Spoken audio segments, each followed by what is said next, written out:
Good morning, everyone, and welcome to the space. Today we are talking about the next topic, which is asexuality and religion. This is a big one. Sexuality and religion have always intersected, and not always on the best of terms, for hundreds of thousands of years. And we are here today to dissect it. I wanted to put a little disclaimer at the beginning of this video because I wanted to let you guys know that the research that I will be discussing during today's episode views religion through a Christian lens. Although I did try and find research and data and authors and journals from other religious perspectives, the majority of the ones that I found, all the ones that I found that were accessible to me were from Christian perspectives. This is not at all to demean, diminish, or silence other asexually identifying people who may interact or identify with a non-Christian religion. But I wanted to let you guys know that this is the perspective that we will be delving into today. So to start, I pull the majority of this research in my lit review from Jessica Koblenz's Hail Mary, Mother and Ace, the 2022 article, which describes the intersection between religion and religious texts and sexual desire. So Koblenz says that, quote, sexual desire is arguably the most problematic characteristic of the body, end quote, in specifically Christian texts. The author also continues to say that there is a general, quote, Christian antagonism towards sexual desire, end quote, always putting above instead and elevating feelings of chastity, virginity, and celibacy, those values. But the author also recognizes the dichotomy. There is a dichotomy, as with many things, a difference between discouraging sexual desire, but also affirming and encouraging procreation and the goodness of sex as a form of procreation. So the author raises the point that, does this mean that in a Christian narrative, asexuality is praised? Because, as we know, it is the lack of sexual desire. Perfect. We get no sexual desire and maybe all of procreation, if that's what someone desires. So asexuality is encouraged, is praised, you would think, but no, because asexuality, as we have discussed, is a lack of sexual desire.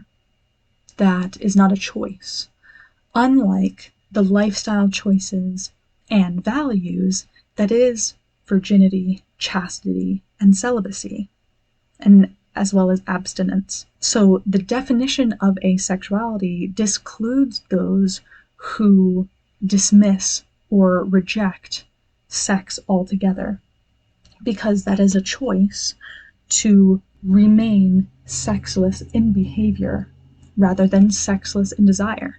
Someone may be chaste or celibate, but still feel sexual desire. However, not all asexual people are chaste and celibate or subscribe to abstinence.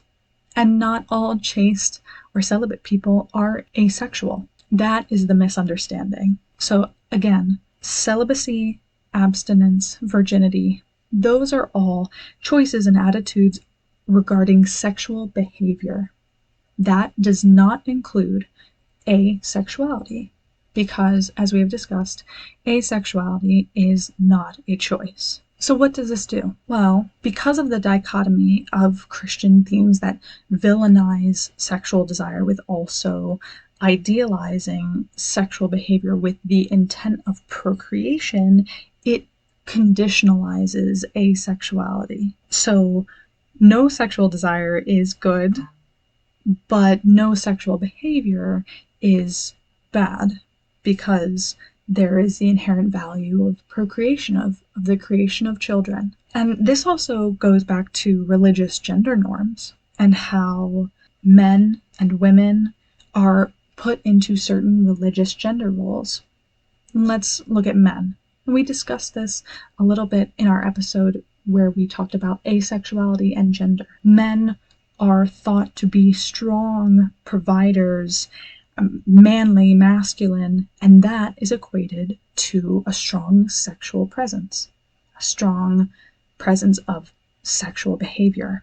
And that touches a little bit into the intersection between religious gender norms and also social gender norms.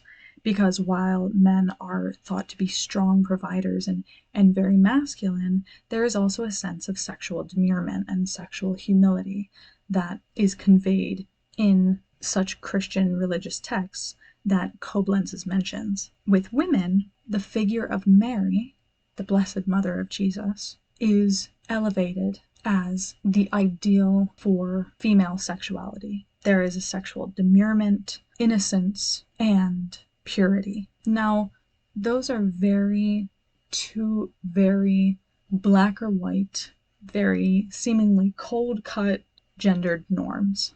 And asexuality can push up against those norms. For example, again, relating back to what we described within asexuality and gender, men can be strong providers and manly and masculine without sexual desire, without a strong sexual presence that is so highly valued both socially and in religion.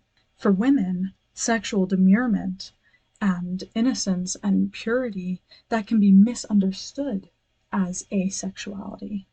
And women can be criticized for subscribing to the one-size-fits-all idealist version of womanhood that is encouraged in Christian texts. But these narratives silence ace voices.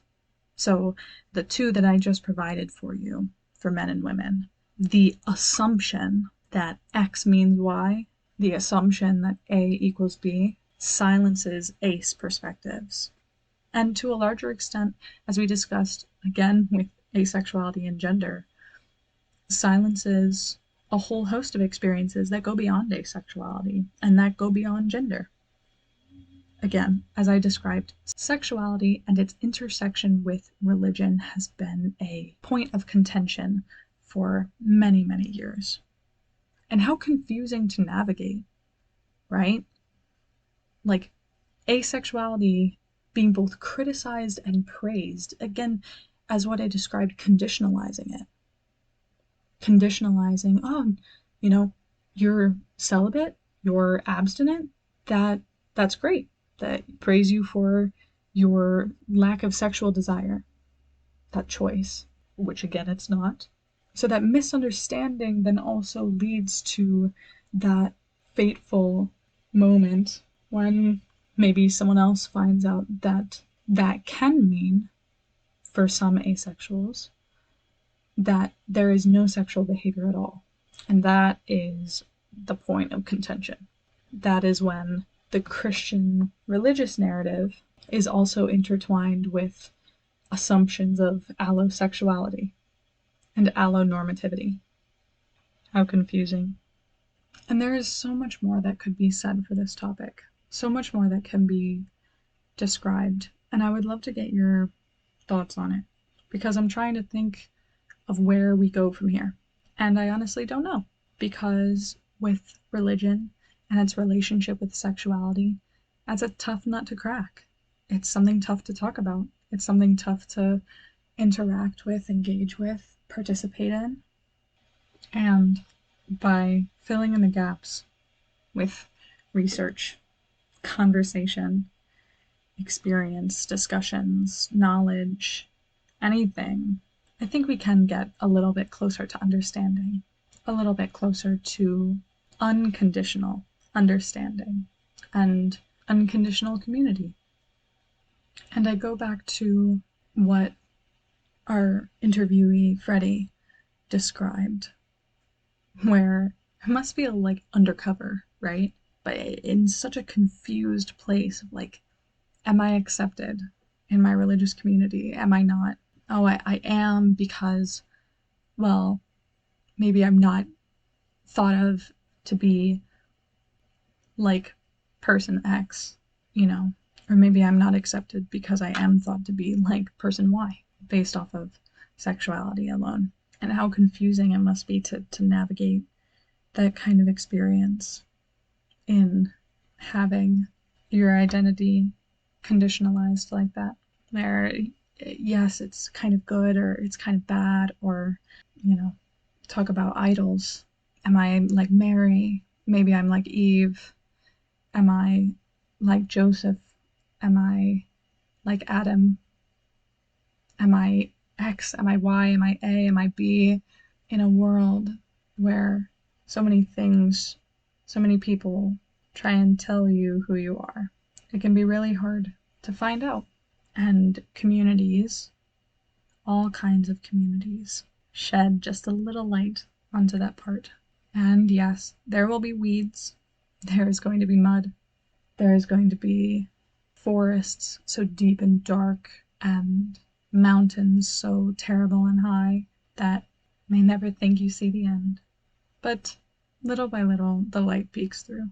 And if by inviting you guys here, discussing, talking, thinking, sharing, this can peel away some of the leaves for you, clear some of the way, then I will be glad to do so, which is a lot. It's a lot to sit with, a lot to think about, a lot to contemplate, whether you're someone who is religiously affiliated or someone who isn't. There is so much to be said about the relationship between religion and sexuality, religion and identity, religion and community, and just a whole host of topics that would take a million episodes to cover. I'm glad you guys were able to join me for this one. Maybe that can be our call to action at the end. So while different norms, different religious norms, gender norms, social norms may silence ace voices and try and put us in a little box, let's become louder. Let's raise our voices and share our thoughts, share our experiences, and grow closer to that point all the way in the distance where we somehow, someway figure out who we are for ourselves. And we can chew on that until next time. And for now, whether, again, you are religiously affiliated or not, think to yourself and think about what we've talked today and ask yourself, what is my favorite thing about my identity? My asexual identity, my religious identity, how do they intersect? Maybe they don't. And that's okay. What is my favorite thing about being me, who I am right now, in all totality? I think my favorite thing right now is that I get to share all that I have learned with you guys. It may seem a little silly, but makes me excited to share all that I can with you all.